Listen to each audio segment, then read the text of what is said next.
it's a beautiful day.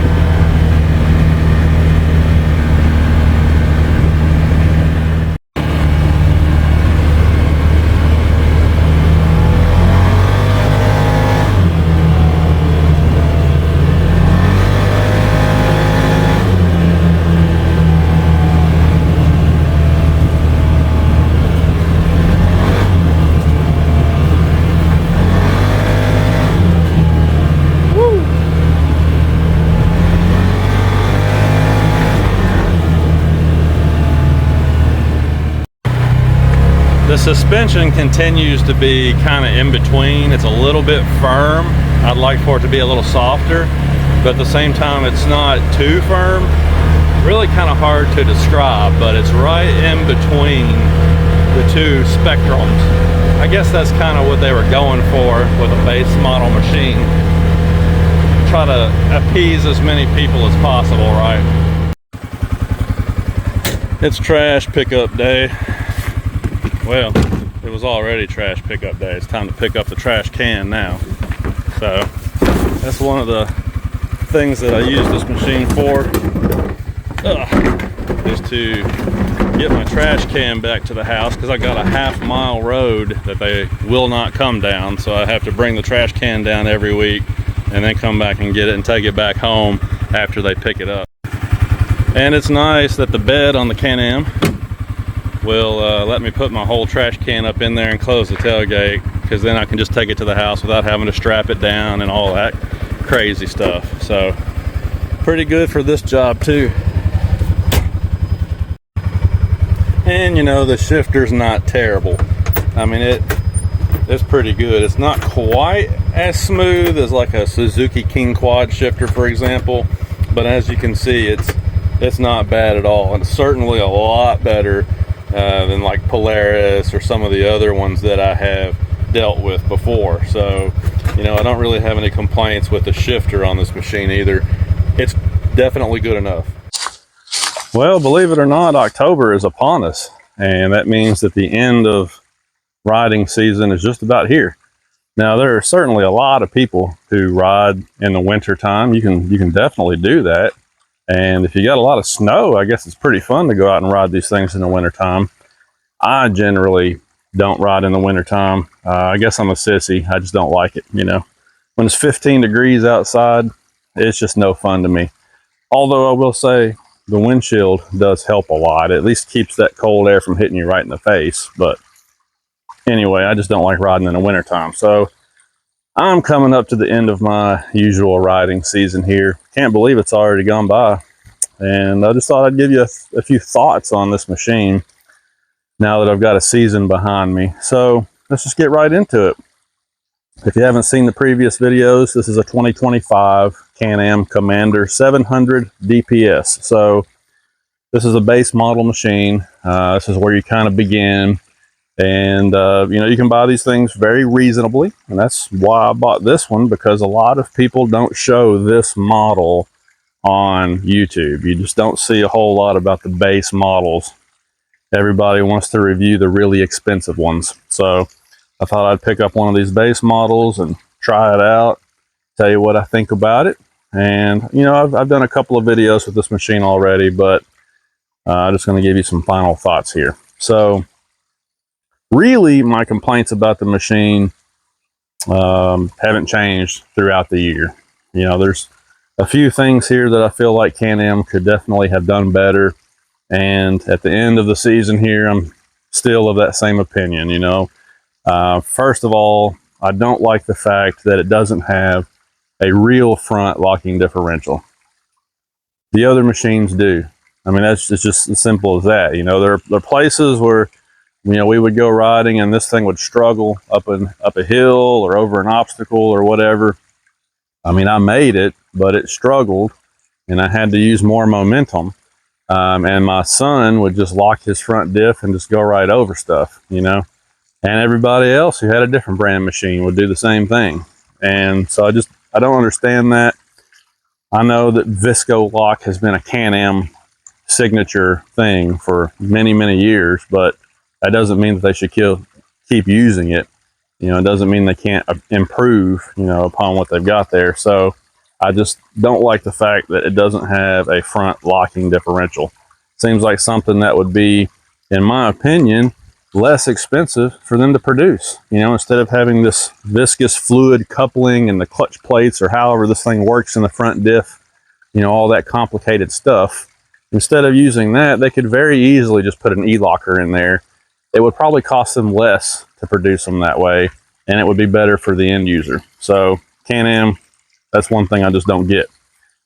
Second complaint, and I've talked about this throughout the year, I still can't stand it, is the clutching. The clutching on this machine is just absolutely terrible.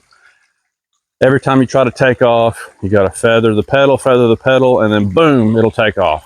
You know, it finally engages and takes off. If you're trying to load it onto a trailer, that's really annoying. If you're on an off-road trail and you're in a kind of precarious situation and you need really smooth forward momentum to get out of it, it's very annoying. Lots of situations where it's very annoying. It's just kind of unpredictable. You don't really have the ability to train your brain to it. You know, some people use a 2-foot method where you hold your foot on the brake pedal and then you just give it throttle until you can hear that thing engaging and then let off. That tends to make it a little bit smoother. It does, but it's just annoying to have to drive that way. Out of all the machines that I've had, out of all the machines that I've reviewed, I've never had one that's as bad with the clutching as this. I mean, again, one of those things I don't understand. And, you know, before I bought this one, I test drove the exact same machine that was a model year older. It was a used machine, had a couple 100 miles on it. Somebody had traded it in, but it was identical to this. And I test drove it, and it didn't seem to have that problem as bad. So I thought, well, maybe that's just a situation where this one's brand new and it'll wear in. You know, something will wear in, it'll get better. Maybe it'll loosen up, I don't know. Doesn't seem to have done that. You know, here we are at the end of the riding season and the clutching is still terrible. You know, just bang and then take off. Yeah, I can't stand that. But these are things that Can-Am only uses on the base model though. So if you want to spend a lot more money, and I'm talking several $1,000s more money, you can go up in trim level and then you will get a real locking differential and you will get a different style of clutching system in the CVT, and you'll get larger tires. And a lot of these things that you might not like about the base model are all resolved in the upper trim levels of this machine. But again, you got to spend a lot more money to get there. And that's just really frustrating because, again, if you go to other brands like Kawasaki, for example, Honda, whatever the case might be, you can get a base model from those brands and you don't have these problems. You know, you still get good clutching. You still get, you know, a good 4-wheel drive system. You know, maybe you give up some features, but the drive line and the nuts and bolts of the machine, the stuff that's really important, you get the good stuff with the base model on the other brands. So anyway, enough talk about that. That's just my main complaint with this machine. And I've talked about that throughout the year. It's still my biggest complaint with it.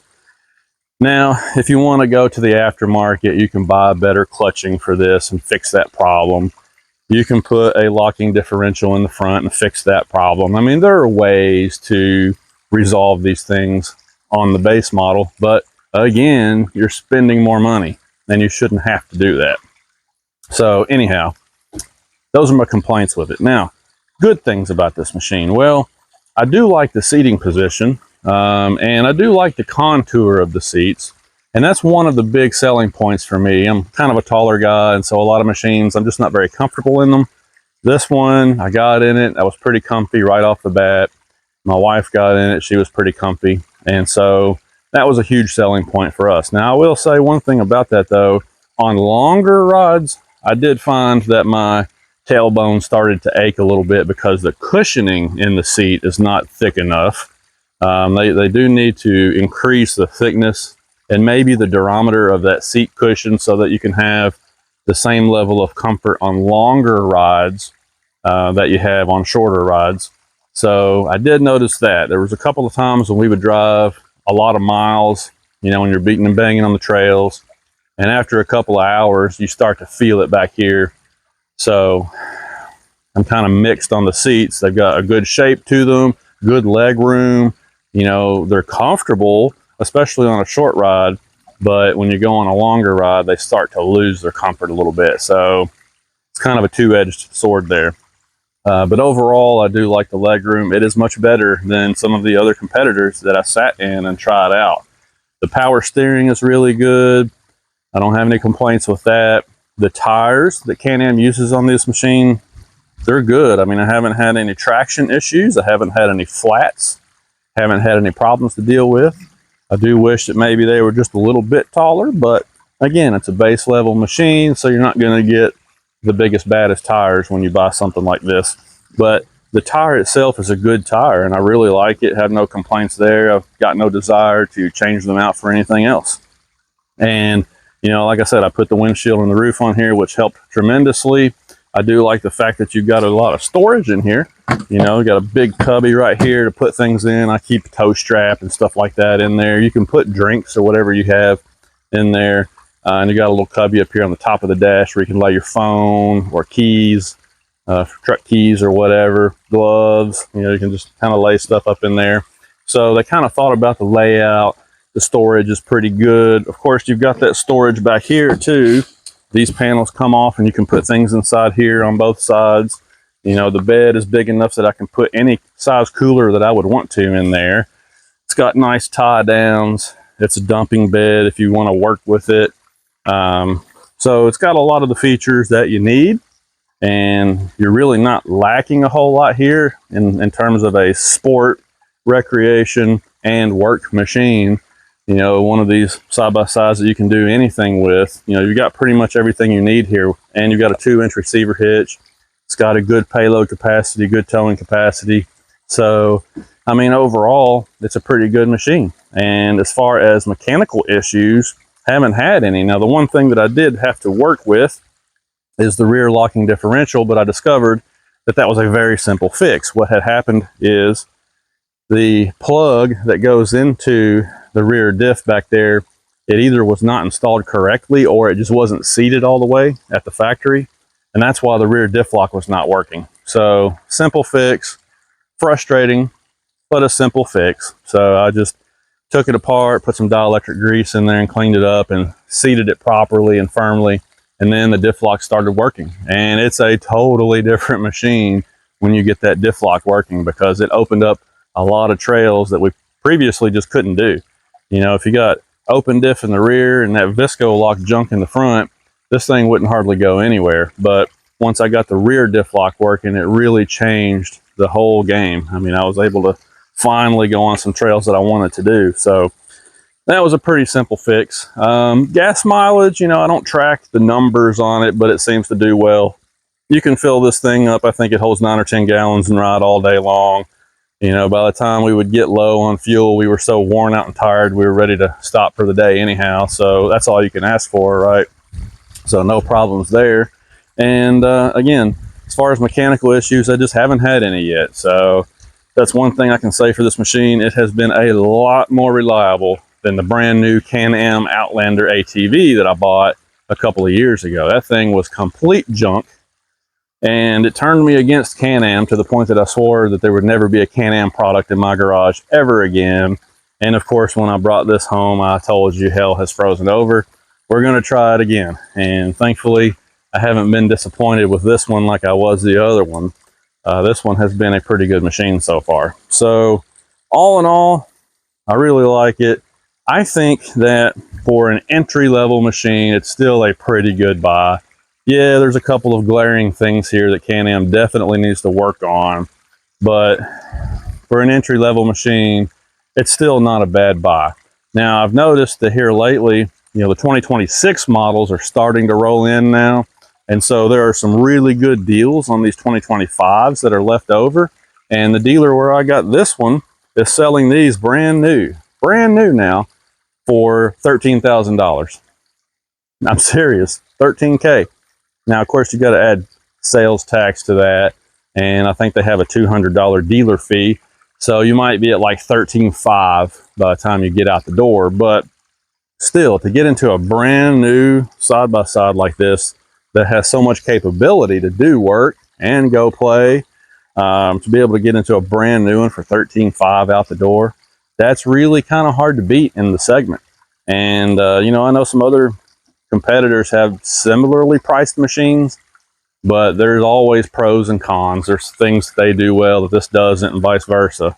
So you just kind of have to shop and see what you're looking for, what suits you the best. But anyway, I guess the point is, I still feel like that for an entry-level machine, it's not a bad buy because of the pricing. Now, if they had this thing at like $16,000 or $17,000, then I would say no. At that point, you can definitely pick up a better machine for that money. But at $13K, it's still a pretty good buy, I think. So if Can-Am would just put a real locker in this thing and some decent clutching, this would be a smash hit. I mean, it would be one of the best entry-level machines on the market, hands down, if they would just fix those two little issues. Things that they could do very easily, because like I said, you go up in trim level and you get a completely different kind of clutching and you get a real locker. You know, they could just throw that on the base model. There you go. But we'll see what they do next year. You know, maybe they'll add these things as time goes on, you know, kind of throw the consumers a bone, so to speak, you know, entice people to come into the brand. So those are my thoughts on the Can-Am Commander. And yeah, I've done a little bit of work with it, and it's pretty good at working. You put it down in low range and it'll grunt pretty good. Pull a trailer. I've pulled a utility trailer with it. I've, you know, had buckets of water back there to go around and water trees on the property and things like that. You know, typical stuff that people do with these. And it's great for work. You know, it really is. So no complaints there. My wife really appreciates these doors, and I do too. It's kind of a full, more automotive style door with a real handle here. And, you know, it's kind of like double layered. You know, if you look at one up close, you'll see it's got two layers. It's not just the skin. It's actually got a couple of layers, so it feels substantial. It's got a nice seal on it. So it's more of like a Jeep style door, if you want to call it that. I really like that because it keeps a lot of the mud and water and stuff from coming in and getting all over you. And my wife really likes that. So good job on that, Can-Am. But yeah, it is what it is. Nice entry-level machine. And we'll see how it goes throughout the winter. Like I said, I'm not going to be riding it much this winter recreationally, but you know, I might end up pushing a little snow with it or something like that, haul firewood or whatever. I don't know. We'll see. But maybe when spring comes around, we'll get it back out and get it serviced, go ride it some more, see how it holds up as time moves on. But that's all I've got for now. So thanks for watching. If you got any questions about the Can-Am, post them below. I'll try to answer them for you.